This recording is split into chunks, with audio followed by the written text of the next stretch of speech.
রংপুরের বেগম রোকেয়া বিশ্ববিদ্যালয় ২০০৮ সালে প্রতিষ্ঠার পর প্রায় ৭৫ একর এলাকা জুড়ে বিস্তৃত এই ক্যাম্পাসে গড়ে ওঠে প্রাকৃতিক এক অনন্য পরিবেশ। গত এক দশকে এটি পরিচিত পেয়েছে সবুজে ঘেরা এক শান্ত অভয়ারণ্য হিসেবে। বিশ্ববিদ্যালয় প্রশাসনের তথ্য অনুযায়ী ক্যাম্পাস জুড়ে রয়েছে প্রায় ৩৫০ প্রজাতির ফলজ, বনজ, ভেষজ, ঔষধি গাছ। কিন্তু সেই সবুজ ক্যাম্পাসেই নেমে এসেছে কুঠারের আঘাত। ঈদগাহ মাঠ নির্মাণের জন্য এখানেই প্রায় ১৮০টি গাছ কেটে ফেলার সিদ্ধান্ত হয়। শিক্ষার্থীদের অভিযোগ, ফলজ, ভেষজ ও ঔষধি গাছ সহ বহু বছরের পুরনো এসব বৃক্ষ কেটে ফেলার পেছনে রয়েছে ব্যক্তিগত স্বার্থ। তাদের দাবি, বিশ্ববিদ্যালয়ের প্রশাসনের যোগ সাজস্যেই নেওয়া হয়েছে এমন সিদ্ধান্ত। বেগম রোকেয়া বিশ্ববিদ্যালয়ে একটি সবুজায়নের পরিবেশ তৈরি হয়েছে। যখন আমরা এই ক্যাম্পাসকে শিক্ষার্থীরা একটি গ্রিন ক্যাম্পাস রূপে বিশ্বের কাছে তুলে ধরতে যাচ্ছি, তখন এই বিশ্ববিদ্যালয় প্রশাসন এক হঠকারী সিদ্ধান্তের মাধ্যমে আমরা দেখতে পাচ্ছি যে আজকে যেভাবে গাছকে নিধন করা হচ্ছে, আমরা মনে করি যে সামাজিক বনায়নের যে ধারা, সেই ধারাকে ব্যাহত করার লক্ষ্যেই তারা আজকে এই কাজটি করতেছে। আমরা শিক্ষার্থীরা এটা চরম নিন্দা জানাই এবং যে বা যারাই এই কাজের সাথে সংযুক্ত হোক না কেন, তাদের প্রত্যেককে শাস্তির আওতায় নিশ্চিত করার জন্য দাবি জানাই।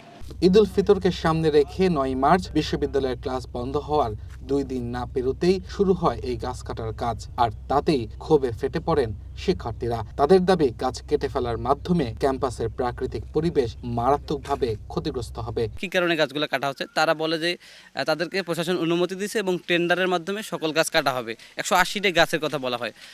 তারপরে আমরা তৎক্ষণাৎ গাছ কাটা বন্ধ করে দেই এবং সাধারণ শিক্ষার্থীরা বিক্ষুব্ধ হয়ে যায় এবং তারা ক্রোধে পড়ে যায় এবং পরে গাছ কাটা বন্ধ হয়ে যায়। বড় বড় গাছগুলো কেন কাটা হলো? নামাজের কাতারগুলো যদি চিন্তা করা হয় যে মোটামুটি ২-১টা চিকন চিকন ছোট ছোট গাছ কাটলেই হতো, কিন্তু বড় বড় গাছ কাটা হয়েছে।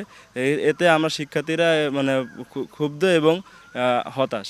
এ বিষয়ে বিশ্ববিদ্যালয় প্রশাসনের পক্ষ থেকে বহিরাঙ্গন পরিচালক প্রফেসর ডক্টর ফেরদৌস রহমান জানান, নামাজে দাঁড়ানোর ক্ষেত্রে যেসব গাছ কাতারের মধ্যে পড়ে সেগুলো কাটা হয়েছে। বেগম রোকেয়া বিশ্ববিদ্যালয়ের সেন্ট্রাল মসজিদের সামনে রাস্তায় দীর্ঘদিন ধরে আবাসিক শিক্ষক, শিক্ষার্থী, কর্মকর্তা, কর্মচারীরা কষ্ট করে নামাজ পড়ে আসতেছে। এরই পরিপ্রেক্ষিতে গত ঈদ উল আজহা নামাজের মুসল্লিদের আবেদনের প্রেক্ষিতে মসজিদ কমিটি সিদ্ধান্ত নেয় যে কিছু নামাজের লাইন সোজা করা হবে। নামাজের লাইনের মধ্যে যে গাছগুলো পড়বে এবং যেগুলো তুলনামূলক ছোট ছোট গাছ, এগুলো কাটার সিদ্ধান্ত হয়। এরই পরিপ্রেক্ষিতে একটা নিলাম করা হয়।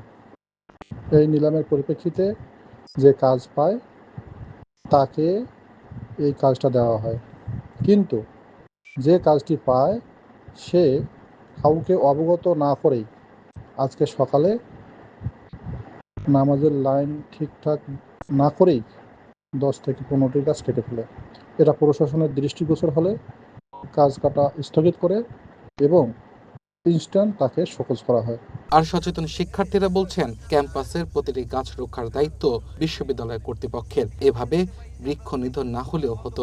গাছগুলো রোপণের যে আমাদের কষ্ট, যেই পরিশ্রম, যেই ত্যাগ, যেই যৌথ প্রচেষ্টা, এগুলোর সঙ্গে যেই চিন্তা, চেতনা এবং মনের সংযোগ আছে, এই সংযোগটা যারা গাছ রোপণ করবেন না, তাদের কিন্তু এই সংযোগটা তৈরি হবে না। এই ক্যাম্পাসের সৌন্দর্য সবুজ ক্যাম্পাস।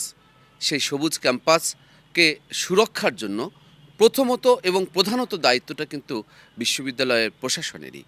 সেই জায়গা থেকে যদি বৃক্ষের প্রতি মানে প্রেম, ভালোবাসা, দায়িত্বশীলতা ঠিকঠাক থাকে, তাহলে আমরা মনে করি যে এই বিশ্ববিদ্যালয়ের গাছগাছালিগুলোকে বাঁচিয়ে রাখা যাবে।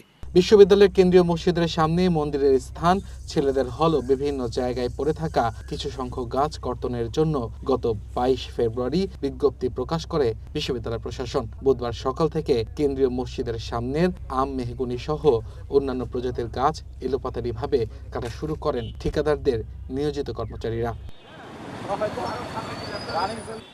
One national desk.